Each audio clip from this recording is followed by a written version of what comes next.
तो हमारे सूर के भ्रमर गीत में विरह वेदना के संबंध में हम पिछली कक्षा में पढ़ रहे थे। सूर का जो भ्रमर गीत है वो विरह वेदना का ही एक काव्य है। विरह वेदना यानी सूर सागर में उल्लेखित ये श्रीमद्भागवत से प्रेरित और जो 46वें और 47वें अध्याय में जिस भ्रमर गीत की चर्चा की गई है उसमें गोपियां, उद्धव, राधा, यहाँ तक कि यशोदा, नंद, ब्रज, संपूर्ण ब्रजभूमि, इन सभी को भ्रमर गीत में शामिल किया गया है। यह भ्रमर जो है वो उद्धव के लिए काव्य है और कृष्ण के लिए भी ये भ्रमर शब्द का ही प्रयोग किया गया है, क्योंकि भंवरे का रंग काला होता है तो इसलिए कृष्ण भी शरीर से काले होने के कारण, उनके मित्र उद्धव भी शरीर से काले होने के कारण भ्रमर की उनकी संज्ञा दी गई है, एक प्रतीक है ये। तो इस प्रकार अब हम सातवां जो हमारा विरह दशा का जो चित्रण है उसके बारे में पढ़ेंगे, जो भ्रमर गीत का ही एक प्रसंग है। कृष्ण की विरह वेदना का भाव। देखिए, कृष्ण मथुरा चले गए, मथुरा जाकर के सोने की नगरी में वो जाकर खुश नहीं थे। आज भी उनकी स्मृतियों में गोकुल ग्राम की वही गोपियां, राधा, माता यशोदा, नंद, ये सभी उनकी स्मृतियों में तैरते रहते हैं, दिखाई देते रहते हैं। लेकिन क्या किया जाए, राज कार्य में व्यतीत होने के कारण वे उस कार्य को भूल भी नहीं सकते, इसलिए केवल विरह वेदना करके वो पश्चाताप कर सकते हैं। इसी पश्चाताप की अनुभूति इसमें की गई है। कृष्ण की विरह वेदना का भाव भ्रमर गीत में केवल राधा गोपियां या यशोदा ही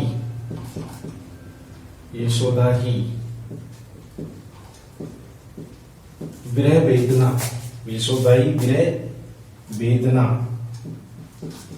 से दुखी नहीं है,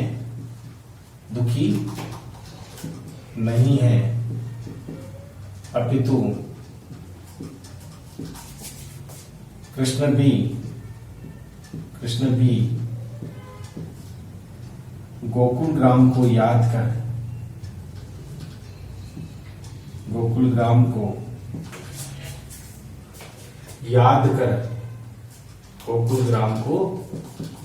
याद कर पश्चाताप करते रहते हैं, पश्चाताप करते रहते हैं। वे उद्धव से कहते हैं,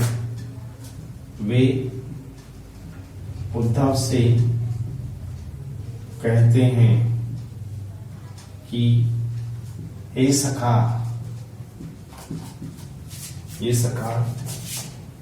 मैं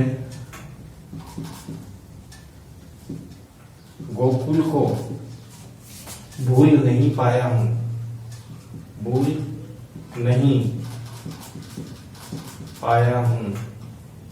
गोकुल को भूल नहीं पाया हूं। यद्यपि मथुरा सोने की नगरी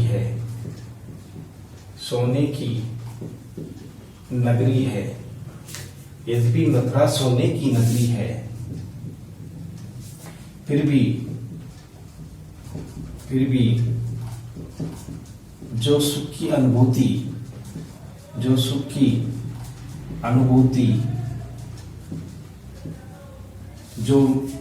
की अनुभूति मैंने गोपियों,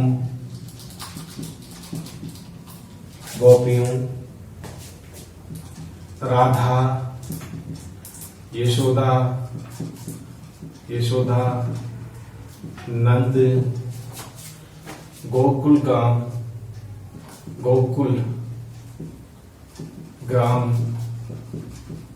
ग्राम के लोगों, आज भी जो सुख की अनुभूति मैंने गोपियों, राधा, यशोदा, नंद, गोकुल ग्राम के लोगों से जो स्नेह प्राप्त किया है, जो स्नेह प्राप्त किया है, जो स्नेह प्राप्त किया है उसे मैं भूल नहीं सकता, भूल नहीं सकता, भूल नहीं सकता, भूल नहीं सकता। वह गाय चराने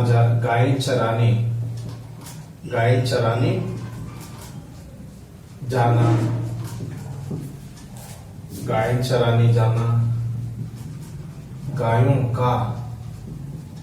गायों का दूध दोहना, गायों का दूध दोहना, है ना। सखा के साथ में सखाओं के साथ में खेल खेलना, सखाओं के साथ में खेल खेलना। माता यशोदा का दुलार, माता यशोदा का दुलार, राधा का प्रेम सभी मेरी स्मृतियों में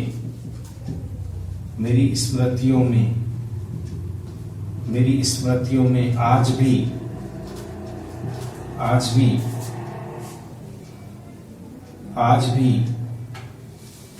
मेरी स्मृति में आज भी विद्यमान है, यानी उपस्थित है। तो यहां पर है भ्रमर गीत में केवल राधा, गोपियां या यशोदा ही विरह वेदना से दुखी नहीं है, अपितु कृष्ण भी गोकुल ग्राम को याद कर पश्चाताप करते रहते हैं। वे उद्धव से कहते हैं कि हे सखा, मैं गोकुल ग्राम को भूल नहीं पाया हूँ। यद्यपि मथुरा सोने की नगरी है, फिर भी जो सुख की अनुभूति मैंने गोपियों, राधा, यशोदा, नंद, गोकुल ग्राम के लोगों से जो स्नेह प्राप्त किया है उसे मैं भूल नहीं सकता। वह गायें चराने जाना,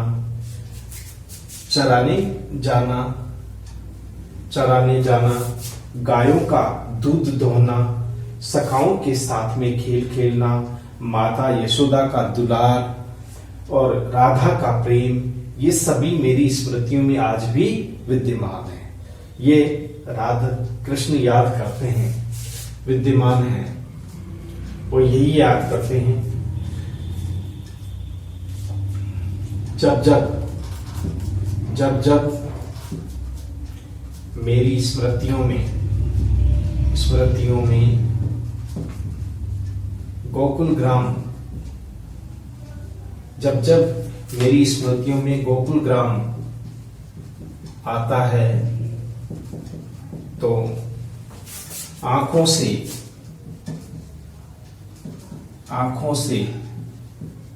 आंसू बहने लगते हैं।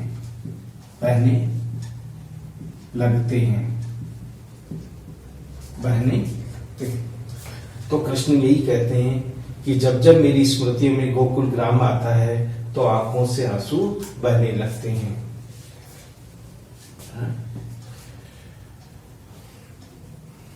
तो इसका उदाहरण हम देख सकते हैं। क्या कहते हैं? उदाहरण देखिए, सखा सुनो मेरी एक बात। उद्धव से कह रहे हैं कृष्ण, सखा सुनो मेरी एक बात। यह लतागन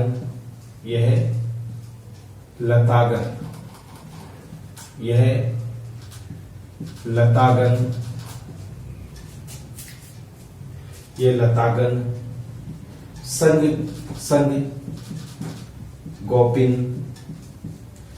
गोपिन शुद्धिकरत यानी याद आती है, पछताए, शुद्धिकरत पछताए यानी पश्चाताप कर रहा हूं।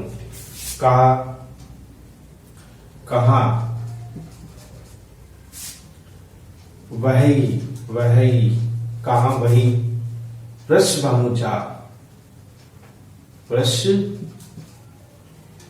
भानुजा, भानु तनया, तनया भानु तनया यानी वृष भानु की पुत्री यानी राधा के लिए ये तनया। परम सुंदर, परम सुंदर गाथ, परम सुंदर गाथ, गाथ का मतलब होता शरीर। जो सुंदर थी अद्वितीय की आधार सुंदर, वही राधा जो असुंद यानी बहुत ही सुंदर उसका शरीर। सुरती आए, सुरती आए यानी याद, सुरती आए। रास रस, रास रस, रास रस की अधिक, सुरती आए रास अधिक की अधिक। जिये अकुलात, जिये अकुलात। तो यहां पर ये विरह वेदना है, जो विरह वेदना की अनुभूति कवि ने यहां पर की है। सखा सुनो मेरी एक बात, ये लतागन संग गोपिन सुधी करत पछताए। कहा वही वृष भानु तनया परम सुंदर गात। सुरती आए रास रस की अधिक जिए अकुलात। यही कृष्ण कहना चाहते हैं कि हर समय मेरी स्मृतियों में वही याद, वही स्मृति राधा की, गोपियों की, हर रास लीलाओं की वह स्मृति मुझे व्याकुल कर देती है, बेचैन कर देती है। अकुलात यानी व्याकुल कर देना, बेचैन कर देना। ये स्मृतियों को मैं भूल नहीं पाता हूं। तो इस तरह से उद्धव अपनी, अब उद्धव के सामने ये इस प्रकार कृष्ण अपने मित्र, इस प्रकार कृष्ण अपने मित्र उद्धव के सामने, उद्धव के सामने अपनी विरह वेदना को प्रकट कर रहे हैं। तो इस प्रकार से कृष्ण अपने मित्र उद्धव के समक्ष अपनी विरह वेदना को प्रकट कर रहे हैं, बता रहे हैं किस तरह से वह अपनी विरह वेदना को प्रकट कर रहे हैं। इस विरह वेदना में कृष्ण की व्यवस्था को यानी मजबूरी, व्यवस्था को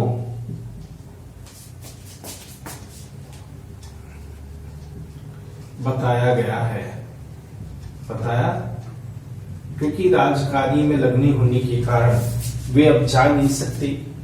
रास लीलाओं की, गोपियों की, राधा की, यशोदा की, नंद की, हर किसी की याद उनकी स्मृतियों में बनी हुई है। वे पल भर भी उन्हें भूल नहीं पाते। वो क्या कि बचपन वहीं बीता, वहीं घूमे फिरे, गलियों में घूमे, गायों का दूध दुहा, राधा सखाओं के साथ में खेल खेले।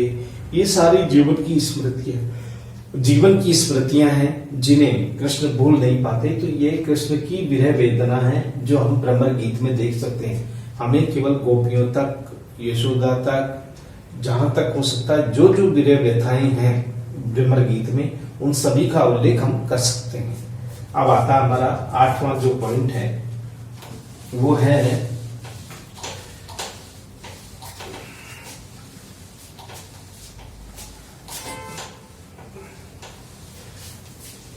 अब आता है 8वां पॉइंट हमारा जो है विरह में उपालम भाव की अनुभूति। विरह में उपालम भाव की अनुभूति, यह हमारा 8वां है। विरह में उपालम भाव की अनुभूति,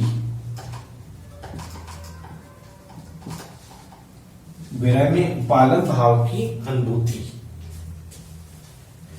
कैसे विरह को गोपियां प्रकट करती है, विरह में उपालंब भाव की अनुभूति। भ्रमर गीत में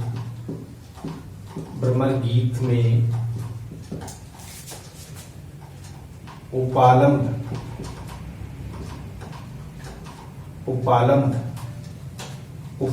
भाव में भी, भ्रमर गीत में उपालंब भाव में भी विरह का मार्मिक भाव में विरह का मार्मिक चित्रण किया गया है, मार्मिक चित्रण किया गया है। उपालंब का अर्थ है, उपालंब का अर्थ है दोष देना, दोष देना या उलाहना देना, यानी किसी को भला बुरा कहना, अथवा भला बुरा कहना, ये उपालंब है। उपालंब का अर्थ है दोष देना, उल्हाना देना अथवा भला बुरा कहना। गोपियों को उद्धव ज्ञान योग निर्गुण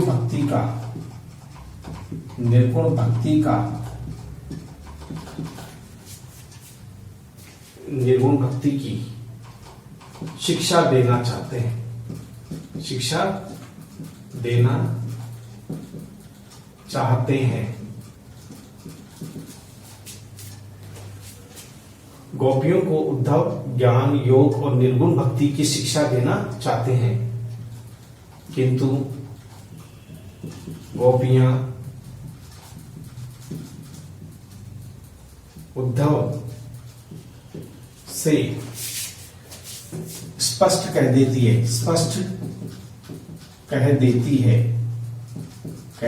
है कि उनका अनुराग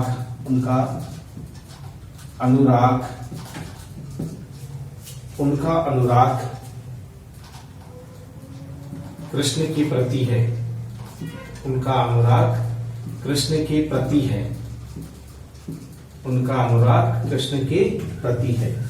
वो अनुराग प्रकट करते हैं, तो वो ये साफ कहती है कि उनका अनुराग कृष्ण के प्रति है। तुम्हारा निर्गुण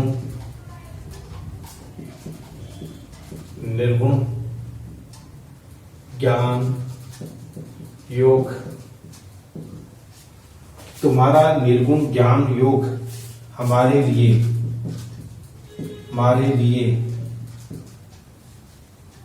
तुम्हारा निर्गुण ज्ञान योग हमारे लिए अनुपयोगी है, अनुपयोगी है।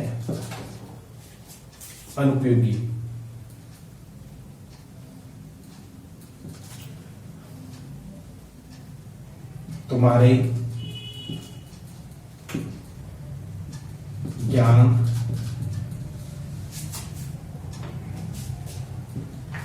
योग में कड़वी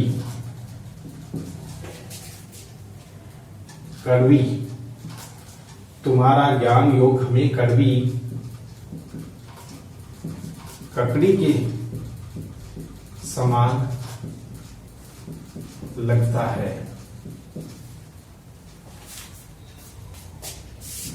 कहीं गोपियां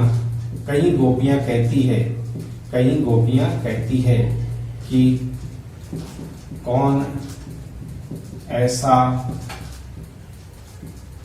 मूर्ख होगा जो जो जो जो अमृत के समान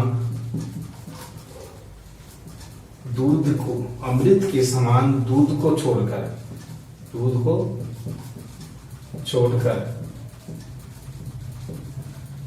खारे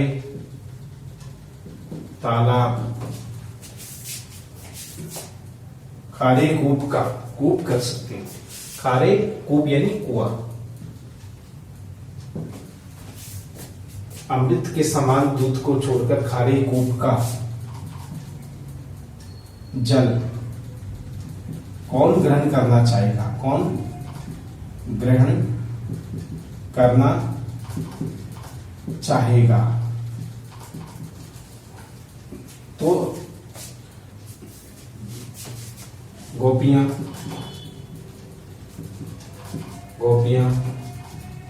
उद्धव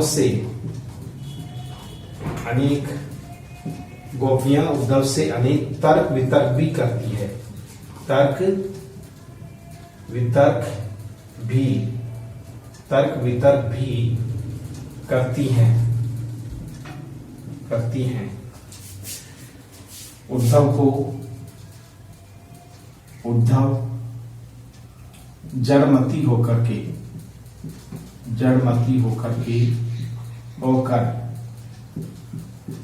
चतुर गोपियों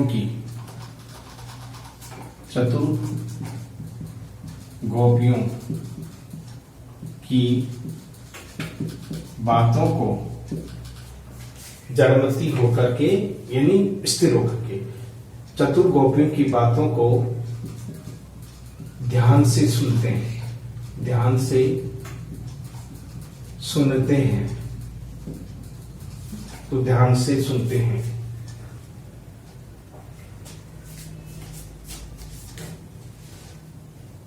वे उद्धव से कहती हैं, क्या कहती हैं? उदाहरण देखिए। ये उद्धव से क्या कहती है? गोपियां क्या कहती है? सू तो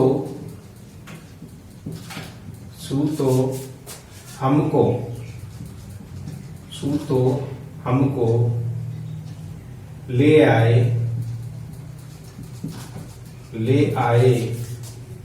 देखी न सुनी। सू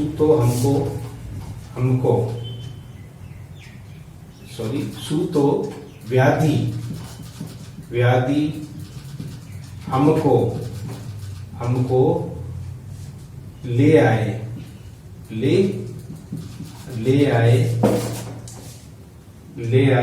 देखी न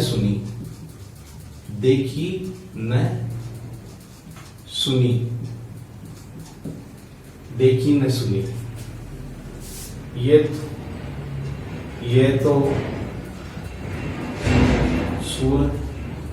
ये तो सुर तीन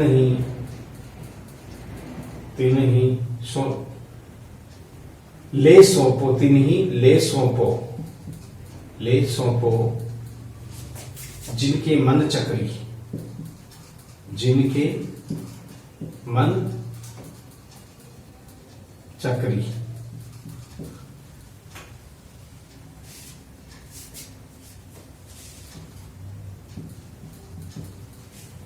तो सू तो व्याधि ले आए देखी न सुनी रही।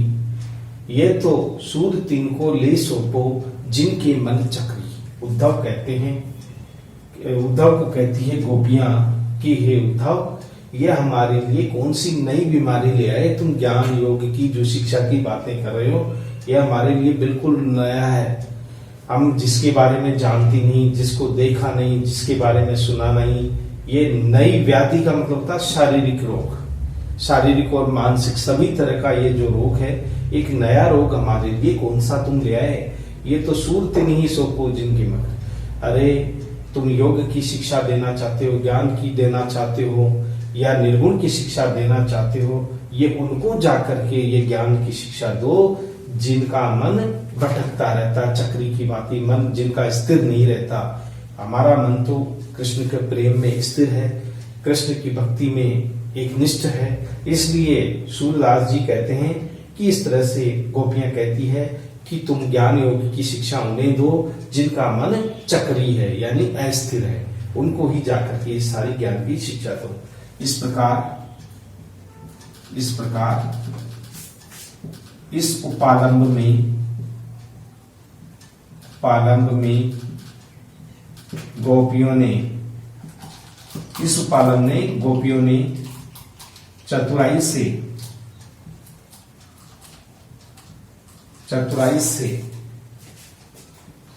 उद्धव को निरुत्तर कर देती है। यानी कोई उत्तर नहीं दे पाता, अचंभित हो जाता है, जड़ बुद्धि होकर के खड़ा होकर के सब कुछ सहन करता रहता है, खड़ा रहता है, कुछ बोल नहीं पाता है। तो ये विरह व्यथा है। विरह में उपालम भाव की अनुभूति, उपालम भाव की अनुभूति। अब आता है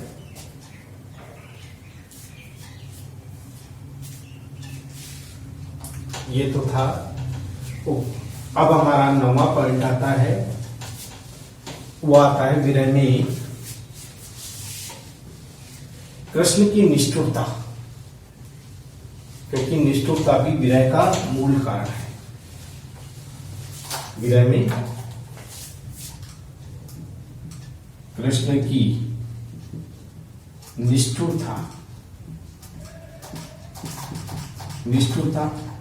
बिल्कुल कृष्ण निष्ठुर बन जाते हैं, कुछ संदेश नहीं भेजते हैं, तो इसलिए यह विरह में निष्ठुरता के भाव को भी देखा जा सकता है।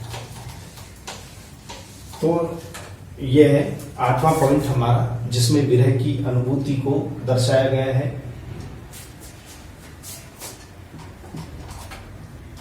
सूर के काव्य सूर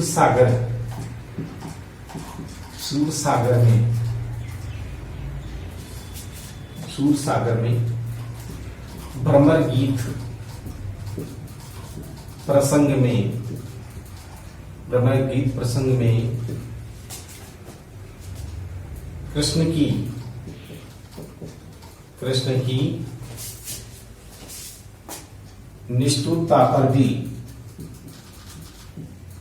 निष्ठुरता को भी विरह का कारण माना है। यानी कृष्ण निष्ठुर हो गए, इसलिए विरह वेदना बढ़ गई। उसी विरह वेदना को भी इसमें दिखाया गया है। निष्ठुरता को भी विरह वेदना का कारण माना है। विरह वेदना का, निष्ठुरता में भी विरह वेदना का कारण माना है। गोपियां उद्धव से कहती है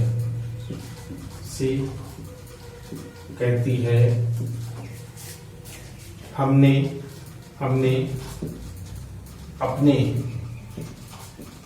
प्राण प्रिय के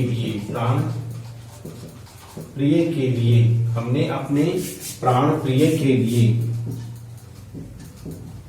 अनेकों संदेश पत्र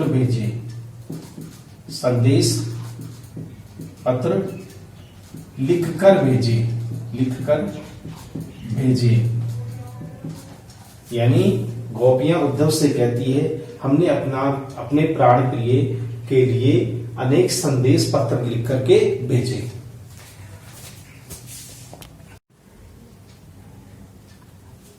तो इस प्रकार से गोपियां कहती है कि हमने अनेक पत्र लिख करके भेजे, संदेश भेजे, फिर भी कृष्ण ने एक पत्र का भी जवाब नहीं दिया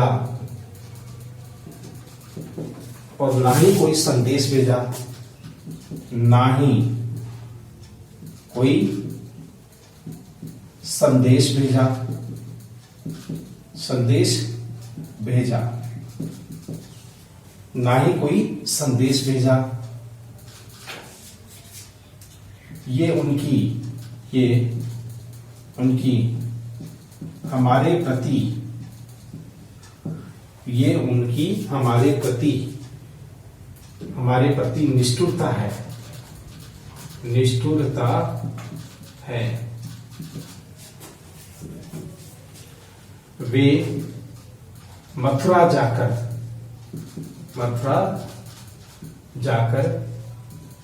पूरी तरह से बदल गए हैं, बदल गए हैं। मथुरा तो जादू की नगरी है, जादू की नगरी है। जो वहां जाता है, जो वहां जाता है, जो वहां जाता है वहीं रह जाता है, वहीं रह जाता है। तो यहां गोपियां कहती है कि मथुरा तो जादू की नगरी है कि जो जब वहां जाता है तो वहीं रह जाता है। हमने कृष्ण के लिए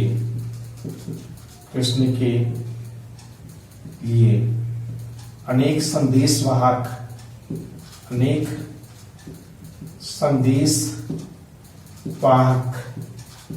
भी भेजे, हमने अनेक संदेशवाहक भी भेजे, किंतु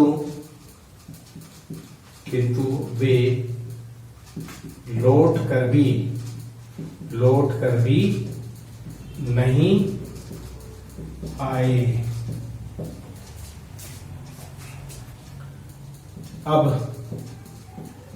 अब तुम्हें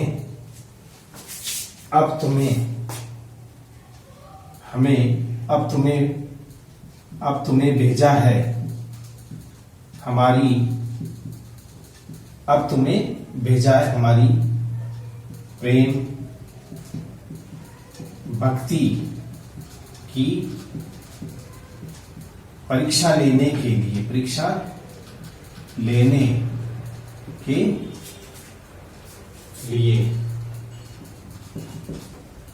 लौट कर भी नहीं आए। अब तुम्हें भेजा है हमारी प्रेम भक्ति की परीक्षा लेने के लिए। भला कृष्ण से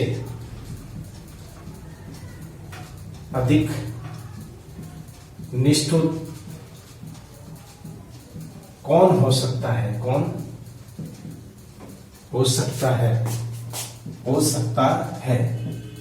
भला कृष्ण से अधिक निष्ठुर कौन होता है? पहले तो प्रेम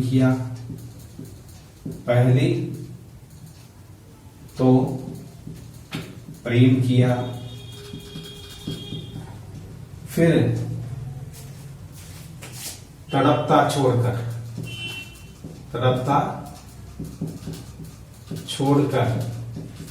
मथुरा चले गए।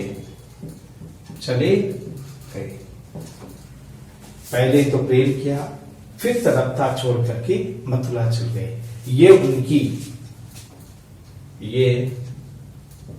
उनकी निष्ठुरता है।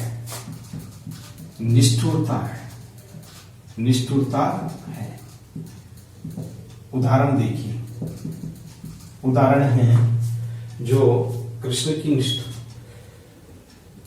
संदेशनी मधुबन कूप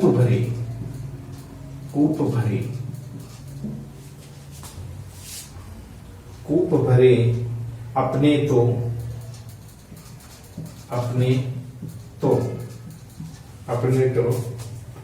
पटवत पठवत पठवत नाही नहीं, यानी अपने यह खुद तो आए नहीं और तुम्हें भेज दिया नहीं। मोहन मोहन हमरे मोहन हमरे फिरी न फिरे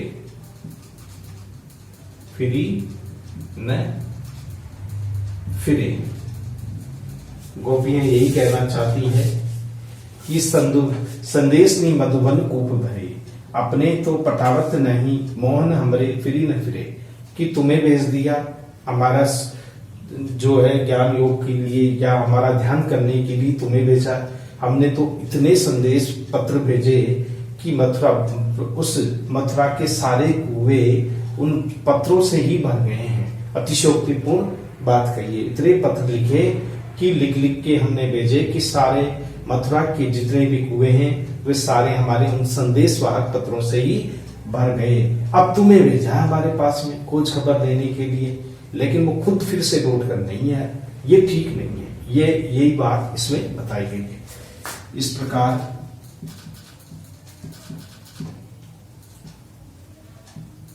कृष्ण के प्रति गोपियों का व्यंग्य भाव कृष्ण के प्रति व्यंग्य भाव कृष्ण के प्रति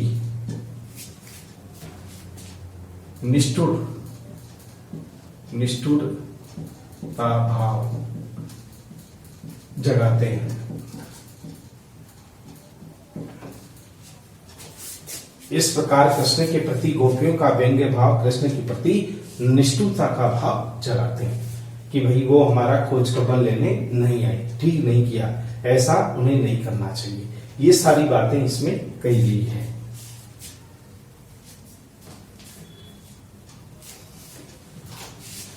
ये सारी बातें इसमें कही गई है। इसी प्रकार से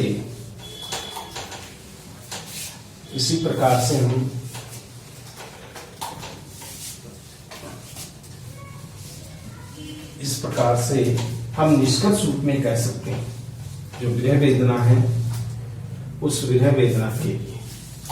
अब आता है निष्कर्ष।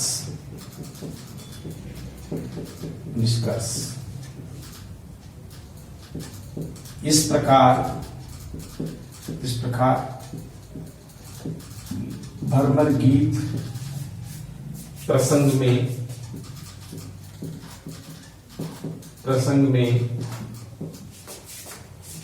विरह वेदना को प्रधानता दी गई विरह वेदना की प्रधानता दी गई है। इस प्रकार भ्रमर गीत प्रसंग में विरह वेदना की प्रधानता दी गई है। गोपियों के साथ राधा यशोदा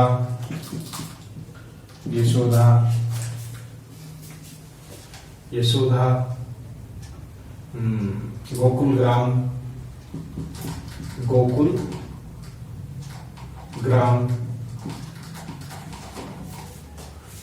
ग्राम प्रकृति में उपालम भाव में कृष्ण के विरह में कृष्ण की विरह वेदना में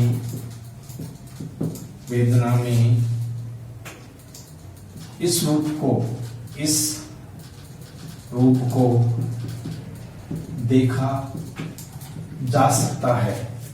विरह वेदना में कृष्ण की विरह वेदना में इस रूप को देखा जा सकता है।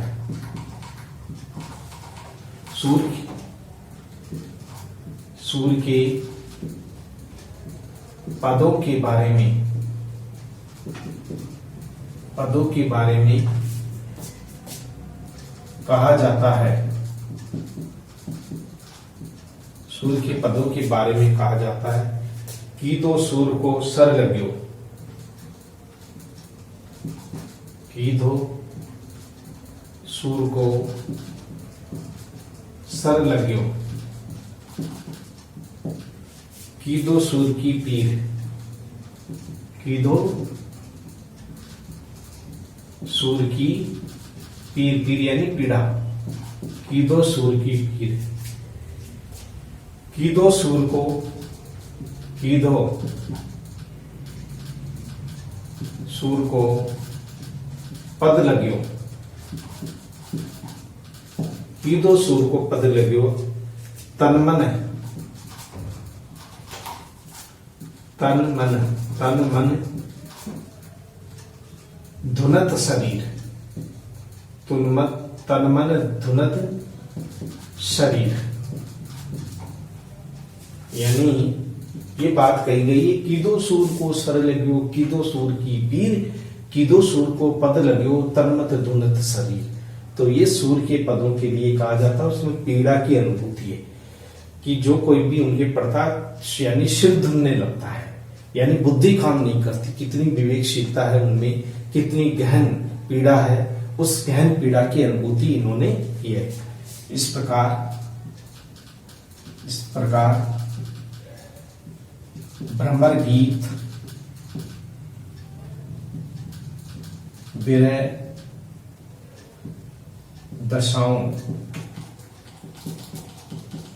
इस प्रकार भ्रमर गीत विरह दशाओं को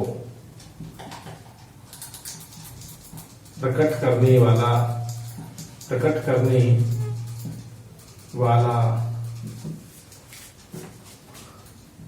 सूर सागर का एक अंश है,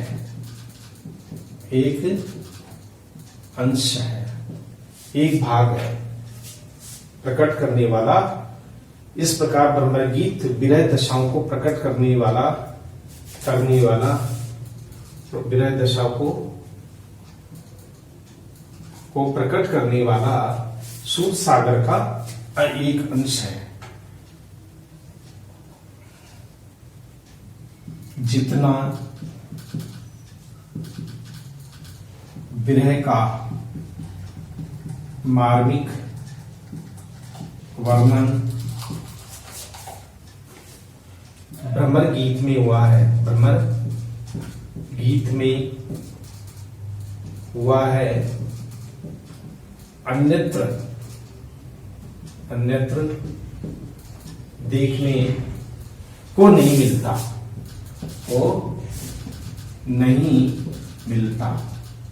मिलता है। इसी के साथ हमारा ये क्वेश्चन भी समाप्त होता है। ये इस तरह से विरह वेदना को दर्शाने वाला ये जितने के भी मुख्य बिंदु हैं, उन मुख्य बिंदुओं के आधार पर हमने भ्रमर गीत में उल्लेखित विरह वेदना के बारे में पढ़ा। ये केवल गोपियों के बारे में नहीं बताता, क्योंकि विरह वेदना में संपूर्ण चीजें आ जाती है जो भ्रमर गीत में दर्शाई गई है। इसलिए अगर गोपियों का आ जाए तो केवल हमें गोपियों के आधार पर ही उपालंब के रूप में, व्यंग्य के रूप में, हास्य व्यंग्य उपहास के रूप में, इन सब के रूप में हम विरह दशा को प्रकट कर सकते हैं। तो इसमें सारी विरह दशाओं का ही एक समागम है, रूप है। इसी के साथ हमारी ये आज के कालांश यही समाप्त होती है। अगले हमारा जो भी कवि है उसमें फिर मिलेंगे। तब तक के लिए थैंक यू वेरी मच।